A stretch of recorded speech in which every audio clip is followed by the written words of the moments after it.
मेरे प्यारे दोस्तों, आप सभी का स्वागत है अपने चैनल खुरेजी एमएस कोचिंग में। तो आपको अच्छी तरह से पता है कि अर्धवार्षिक परीक्षा 9 अक्टूबर से प्रारंभ होने वाली है। कुछ ही समय रहा है, तो इसका पेपर बहुत ही जल्द आपके पास पहुंच गया है।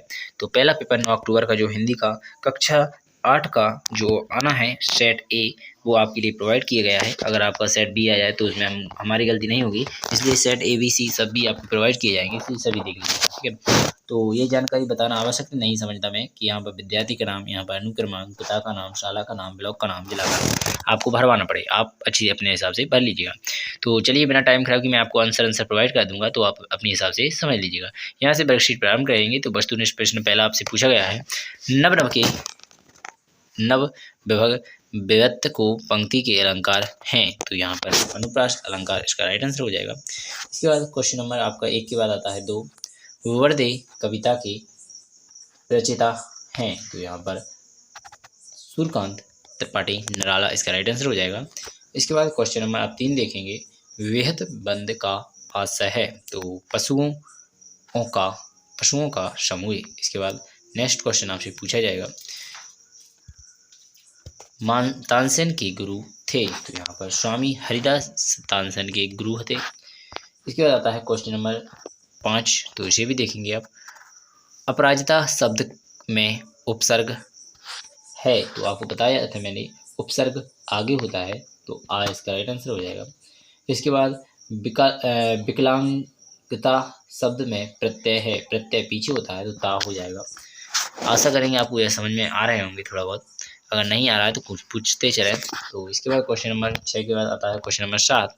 यहाँ पर लिखा है, तुलसीदास की भक्ति निम्नलिखित में से किस भाव की है। यहाँ पर 10 भाव की हो जाएगी। तो आशा करूंगा यह भी क्वेश्चन आपको समझ में आ गया होगा। क्वेश्चन नंबर आप देखने आ चुके हैं 8, ब्रज भूमि के में किसकी झाड़ियाँ कुंज अधिक मिलती हैं। तो यहाँ पर करेल इसका राइट आंसर आ जाएगा। क्वेश्चन नंबर 9 देखेंगे, सतपुड़ा का जंगल कहाँ स्थित है। तो मध्य प्रदेश में इसका राइट आंसर हो जाएगा। तो यहाँ पर आपने क्वेश्चन 9 तक यानी 9 तक कंप्लीट कर ली है। क्वेश्चन नंबर 10 आपको आपकी स्क्रीन पर दिख रहा होगा, धुआंधार प्रपात किस नदी के जल के गिरने से बनता है। तो यहाँ पर नर्मदा इसका राइट आंसर हो जाएगा। तो आशा करेंगे आपने यहाँ पर जो हमने वस्तुनिष्ठ प्रश्न थे वो सभी कंप्लीट कर लिए होंगे 10 तक। अब आपके लघु उत्तरीय प्रश्न क्वेश्चन नंबर 11 से 20 तक कंप्लीट करना है। तो चलिए इनको भी अच्छी तरह से देख लेते हैं। तो पहला क्वेश्चन आपसे पूछा गया है, बड़े लोग कौन सा काम नहीं करते हैं। तो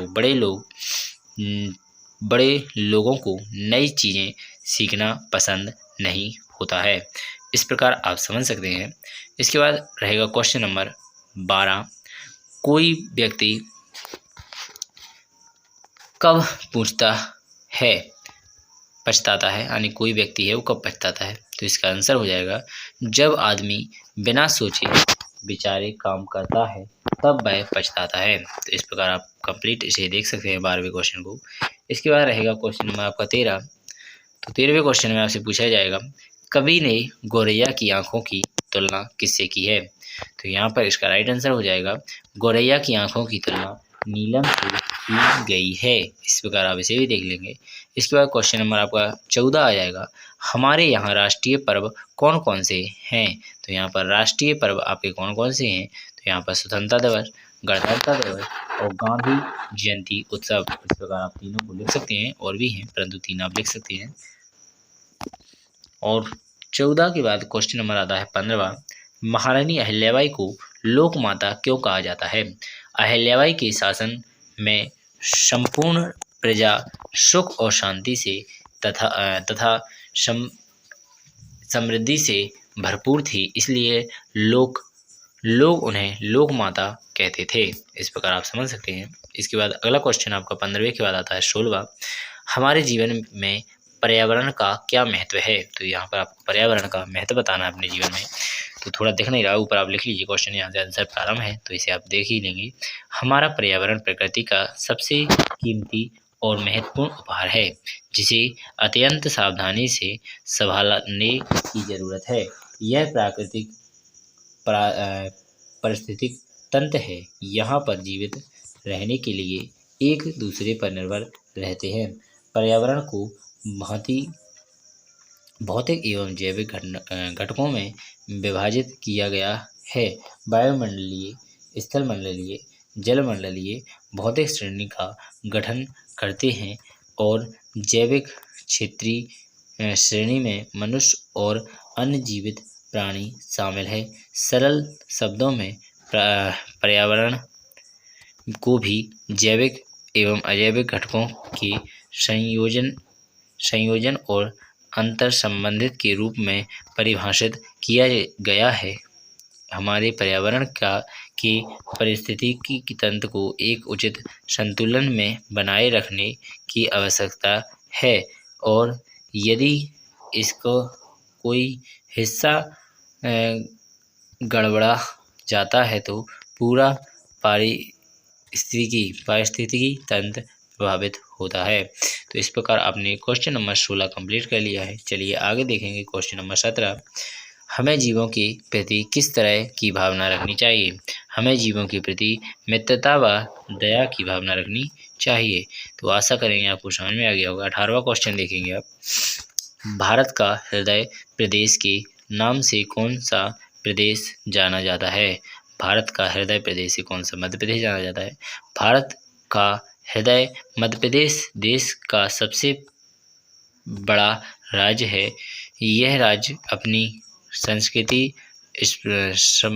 सभ्यता, प्रकृति सौंदर्य, अद्भुत दृश्य, कलात्मक शैली, चारों ओर फैली शिल्पकला के माध्यम से पर्यटन स्थलों में खुद को शुमार करती है।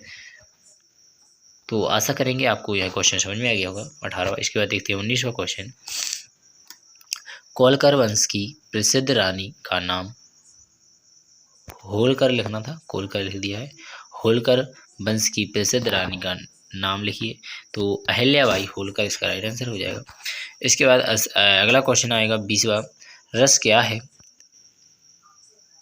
प्रत्येक रस का स्थायी भाव लिखिए। तो यहाँ पर लिखा हुआ है, रस को पढ़ने से जिस आनंद की अनुभूति होती है, अर्थात जिस अनिवार्यता भाव का संचार हृदय में होता है, उसी आनंद को रस कहा जाता है। रस का विवेचन सर्वप्रथम भरत मुनि ने अपने ग्रंथ नाट्यशास्त्र में किया था। रस एवं उनके स्थायी भाव श्रृंगार का रति, करुण का शोक, हास का हंसी, वीर का उत्साह, भयानक का भय, रौद्र का क्रोध, अद्भुत का आश्चर्य एवं विस्मय आश्चर्य का। तो यहाँ पर आप देखेंगे थोड़ा, तो यहाँ पर आपको दिख जाएगा विस्मय, शांत का निर्वेद या निर्वृति। इसके बाद भीष्म विपत्स का जगुत्साह और वात्सल्य का रति इसका राइट आंसर हो जाएगा। तो आशा करेंगे आपको यह सभी जो भी जितना बड़ा क्वेश्चन था 20वां कंप्लीट हो गया होगा। इसके बाद दीर्घ उत्तरीय और रह जाते हैं 2 क्वेश्चन, उनको भी देख लीजिएगा। तो 5 नंबर का रहेगा 2 क्वेश्चन और यहाँ पर लिखा है, प्राध्यापक को अपना अवकाश के लिए 2 दिन का प्रार्थना पत्र लिखिए। तो यहाँ पर इसे आप देख सकते हैं अच्छी तरह से, और अथवा अपने मित्र को उसके उत्तीर्ण होने पर बधाई देते हुए आवेदन पत्र लिखिए। तो यहाँ पर आप देख सकते हैं। तो अब जो यहाँ पर दिया गया है, ठीक होने में 1 से 2 दिन लगेंगे। अतः मेरी आपसे प्रार्थना है कि मुझे तारीख दी गई है अवकाश स्वीकृत की कृपा करें। इसके लिए सदा आपका आभारी रहूँगा। धन्यवाद। आपका आज्ञाकारी शिष्य सुमित। तो इस प्रकार आप लिख सकते हैं। कक्षा यहाँ पर दी गई है, तो यहाँ पर इस प्रकार आप पूरा कंप्लीट कर लीजिएगा। भोपाल पिन को लिया गया है, भोपाल मध्य प्रदेश में। यहाँ पर प्रिय मित्र विकास में और मेरा पूरा परिवार, इस प्रकार आप देख सकते हैं। पूरा यहाँ पर भी दिया गया है, इसे भी आप लिख सकते हैं। अपने हिसाब से जमा लीजिएगा, आपको आता है तो ठीक है। इसके बाद ये क्वेश्चन भी आपको आता था, इसलिए मैं इसको भी थोड़ा थोड़ा दिया गया है, तो आप इसे भी लिखेंगे। जैसे लिखा हुआ है, किसी एक विषय पर निबंध लिखिए। तो यहाँ पर कोई त्यौहार के बारे में लिख सकते हैं, विद्यार्थी जीवन के अनुशासन लिख सकते हैं, विज्ञान के चमत्कार लिखते हैं, पर्यावरण पर। तो मैंने विज्ञान के चमत्कार की कुछ हेडिंगें या कुछ बताया गया है, तो आप इसे देख लीजिए, आपको स्क्रीन पर दिख रहा होगा। और इससे अधिक जानकारी अधिक लिखने के लिए आपको खुद ही लिखना पड़ेगा। विज्ञान के चमत्कार आप सर्च करेंगे तो मिल जाएगा। तो यहाँ पर ये बहुत बड़ा था, अपने हिसाब से भी आप लिख सकते हैं। तो यहाँ पर 20 तक मैंने जो कंप्लीट कराया है वो आपको अच्छी तरह से समझ में आ गए होंगे। और 21-22 क्वेश्चन आप अच्छी तरह से कर लीजिए और थोड़ा थोड़ा मैंने भी बताया उनको लिख लीजिएगा। आशा करूँगा यह वीडियो आपको अच्छी लगी होगी। इसी प्रकार सभी पेपर की वीडियो आपके लिए प्रोवाइड की जाएंगी, तो जल्दी से जल्दी चैनल को सब्सक्राइब करें, बेल आइकन को दबाएं और अधिक से अधिक बच्चों के लिए शेयर करें। बहुत बहुत धन्यवाद आपका, बहुत बहुत धन्यवाद। तो आशा करूँगा आपको यह वीडियो पसंद